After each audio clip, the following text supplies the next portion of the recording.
आपले स्टॉकचं टायमिंग पहा. आपलं टायमिंग दिवसभरामधलं आणि या या ठिकाणी स्टॉक मार्केटचं टायमिंग सेम आहे. ट्रेडिंग करायची कशी? मग त्याच्यामध्ये लॉसेसच होणार ना, बरोबर? प्रॉपर एनालिसिस नाही. त्या ठिकाणी स्क्रीन नाही, लॅपटॉप नसेल, बरोबर? डायरेक्ट पैसा आणि ट्रेड घ्यायचा. आता एवढं वर गेलं, आता तरी खाली येईल. अशा पद्धतीने कुठेतरी ट्रेड घ्यायचा आणि लॉसमध्ये गेल्यानंतर म्हणायचं मार्केट लॉस देतं. अहो, शेती सुद्धा लॉस देते. मग शेती सोडून देणार आहे का? आत्ताच्या कंडिशनमध्ये मला सांगा, की या या ठिकाणी एखादं पीक जर लावायचं म्हटलं, तर गॅरंटी आहे का 100% प्रॉफिटच होईल? बरोबर? मार्केट आहे. मार्केटला तुम्ही एका बिझनेस सारखं पहा. ज्या पद्धतीने बिझनेस केला जातो ना, त्या त्या पद्धतीने मार्केटकडे पहा. आपला मार्केटकडे पाहण्याचा दृष्टिकोन खूप वेगळा आहे. 21 दिन में पैसा डबल. लगेच पैसे आले पाहिजेत. मार्केट आहे. बिझनेस कसा असतो? एखाद्या बिझनेसमध्ये तुम्ही 5,00,000 इन्व्हेस्ट केले. तुम्हाला वाटतं का महिन्यामध्ये 5,00,000चे 10,00,000 व्हावेत बिझनेसमध्ये? नाही. का? बिझनेसविषयी आपला माइंडसेट वेगळा आहे.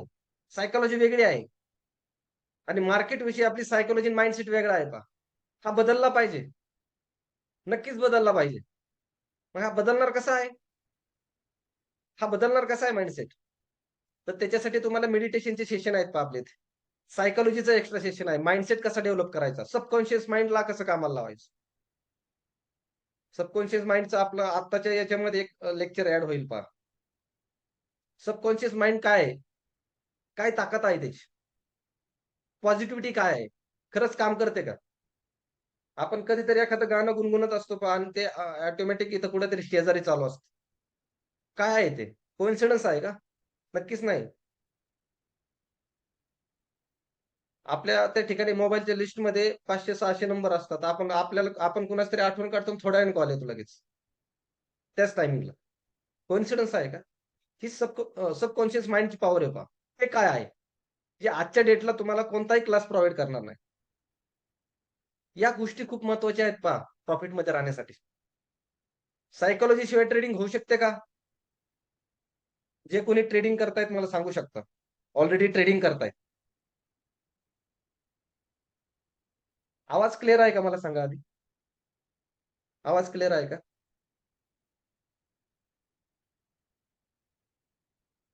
चॅटमध्ये बोला. आवाज क्लिअर आहे का? Yes okay. Okay. Okay, okay. Thank you, ज्यांना आवाज येत नसेल क्लिअर त्यांनी एकदा नेटवर्क चेक करा. कदाचित आपला डाटा संपला असेल पहा. हं, ठीक आहे. तर ओके, थँक यू. तर सायकॉलॉजी शिवाय आपण ट्रेडिंग करू शकत नाही पहा. नाही करू शकत. त्यामुळे तर सेशन ॲड आहेत सायकॉलॉजीचे. सायकॉलॉजीचा फरक किंवा त्या ठिकाणी सायकॉलॉजी आपल्याला कुठं-कुठं उपयोगी येणार आहे? एखादी अशी फील्ड सांगा मला, की ज्या ठिकाणी सायकॉलॉजीचा वापर होणार नाही, उपयोग होणार नाही. कोणती पण तुमची. कोणती पण फील्ड सांगा, कोणता बिझनेस सांगा, त्याच्यामध्ये सायकॉलॉजीचा वापर होत नाही.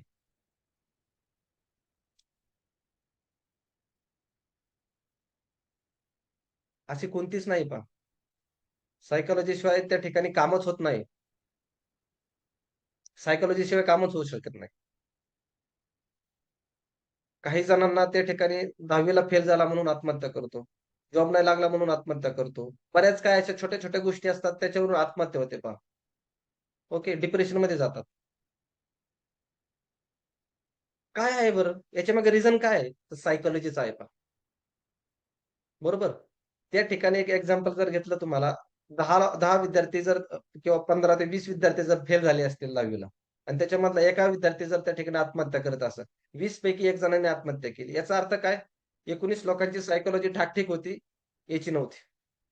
हा सायकॉलॉजीचा गेम आहे पहा.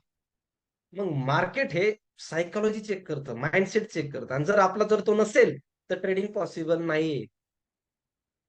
सायकॉलॉजी डेव्हलप करण्यासाठी कोणत्या-कोणत्या गोष्टी गरजेच्या आहेत, ते तुम्हाला दिले जाणार आहेत पहा. त्याच्यासाठी सेपरेट सेशन आहे.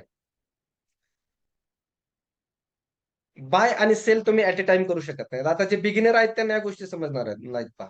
फॉरेक्स या ठिकाणी फॉरेक्स मार्केट, करन्सी मार्केटमध्ये बायला जरी मार्केट गेलं तरी आपल्याला प्रॉफिट राहणार आहे आणि मार्केट सेलिंगला जरी आलं तरी प्रॉफिट राहणार आहे. परंतु ते आपल्याला समजलं पाहिजे मार्केट बायिंगला जाणार आहे का सेलिंगला जाणार आहे? क्लिअर?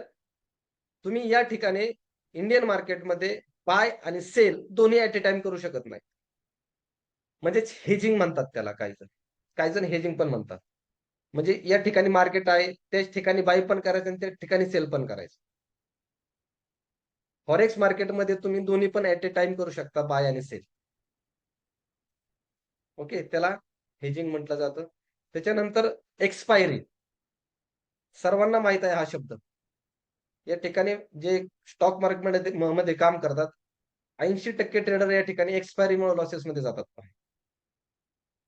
अनालिसिस केलेला आहे, परफेक्ट अनालिसिस आहे. ट्रेड घेतला एका ठिकाणी. मार्केट इथून एकतर समजा बायचा ट्रेड घेतलाय. ओके. अनालिसिस केलेला आहे. मार्केट एकतर इथून बायला जाऊ शकतं किंवा त्याच्या खालून बायला जाऊ शकतं. हे 2 टप्पे आहेत. इथून मार्केट काय होणार आहे? बायिंगला जाणार आहे. त्यांनी या ठिकाणी ट्रेड घेतला.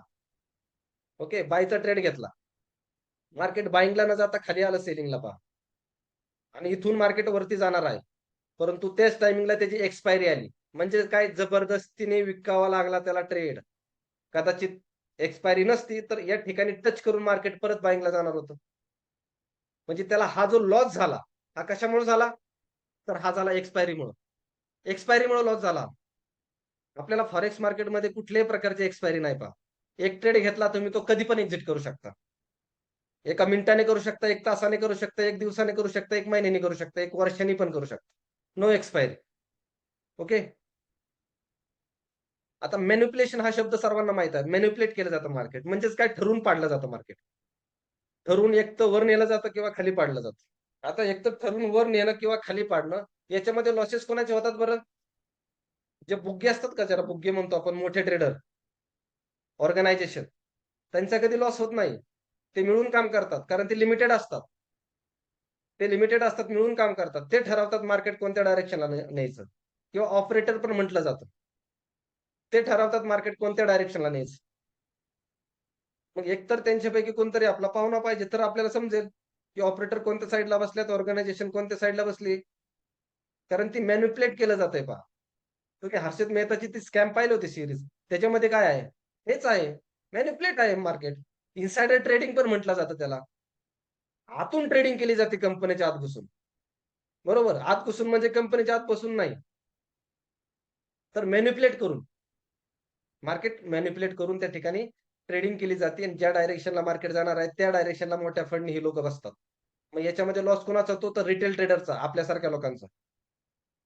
क्लिअर? आपल्यासारख्या लोकांचा या ठिकाणी लॉस होतो. फॉरेक्स मार्केटमध्ये मॅनिप्युलेशन पॉसिबल नाही, कारण मार्केट खूप मोठं आहे पहा. तुम्ही कधी ऐकलंय डॉलर 85 वरून डायरेक्ट 40 वरती आला, 50 वरती आला? कधीच नाही पहा. करन्सी आहेत, या देशाच्या करन्सी आहेत किंवा रुपया. उद्या कोण उठून म्हणेन का मी डॉलरच पाडतो? नाही, पॉसिबल नाही त्या गोष्टी. याच्यामुळं मॅनिप्युलेशन या ठिकाणी पॉसिबल नाही. हे पहा, मी कायम म्हणतो, मार्केट कोणतंच जवळचं नाही आपलं, कोणत्या पाहुण्याचं नाही पहा, मामाचं नाही, काकाचं नाही. जे मार्केट तुम्हाला प्रॉफिट देईल त्या मार्केटमध्ये काम करा. तुम्हाला जर स्टॉक मार्केट आत्ताच्या कंडिशनला जर प्रॉफिट देत असेल, तर त्याच्यामध्ये काम करा. काही विषय नाही. फक्त एज्युकेशन घेऊन काम करा. विदाऊट एज्युकेशन तुम्ही कुठंच उतरू नका. प्रत्येक गोष्टीला एज्युकेशन शिवाय आपल्याला प्रॉफिट राहणार नाही. आणि ही फील्ड तर अशी पूर्ण आयुष्य चेंज करणार आहे पहा. तर या ठिकाणी तुम्हाला एज्युकेशन मस्ट आहे, गरजेचं आहे. आता या ठिकाणी हॉलिडेज असतात पहा. ज्या वेळेस हॉलिडेज असतात मार्केटमध्ये, त्या वेळेस मार्केट काय होतं? त्याच्या नेक्स्ट डेला मार्केट गॅप अप किंवा गॅप डाउन ओपन होतं पहा. म्हणजेच या ठिकाणी ₹5 ला एखादं मार्केट असेल, एखादा शेअर असेल, ₹5 असेल आणि दुसऱ्या दिवशी सुट्टी आली. सुट्टी आल्यानंतर त्याच्यानंतर जे ओपन होणार आहे मार्केट 1 दिवसानंतर, ते ₹7 होईल किंवा खाली ₹2 होईल पहा. बरोबर? यालाच गॅप अप किंवा गॅप डाउन म्हणतात. आणि हे कधी जास्त दिसणार आहे तुम्हाला? ज्या वेळेस सुट्ट्या असतात त्यावेळेस. फॉरेक्स मार्केटमध्ये कधीतरी आपल्याला या गोष्टी पाहायला दिसतात पहा, गॅप अप किंवा गॅप डाउन. मार्केट कंटिन्यू चालू आहे आणि या ठिकाणी हॉलिडेज पण खूप कमी असतात. क्लिअर? इंडियन मार्केटमध्ये कंटिन्यू हॉलिडेज असतात. या गोष्टीचा खूप मोठा इम्पॅक्ट पडतो. कारण एखाद्याचा ट्रेड होल्डला असेल आणि 2 दिवस सुट्टी असेल, तर त्याला 2 दिवस झोप येत नाही, की तिसऱ्या दिवशी मार्केट ओपन कुठं होईल? डायरेक्ट वर ओपन होईल, चालू होईल, का डायरेक्ट खाली ओपन होईल, चालू होईल. क्लिअर? आता अर्निंगमध्ये डिफरन्स आहेच. कारण या ठिकाणी तुम्ही ज्यावेळेस डॉलरमध्ये अर्निंग करणार आहात, इंटू 85 आहे. बरोबर? या ठिकाणी ₹1 ज्यावेळेस तुम्ही अर्न करता, त्यावेळेस इकडे तुम्ही $1 म्हणजे ₹85 आहे. हा डिफरन्स तर नक्कीच आहे.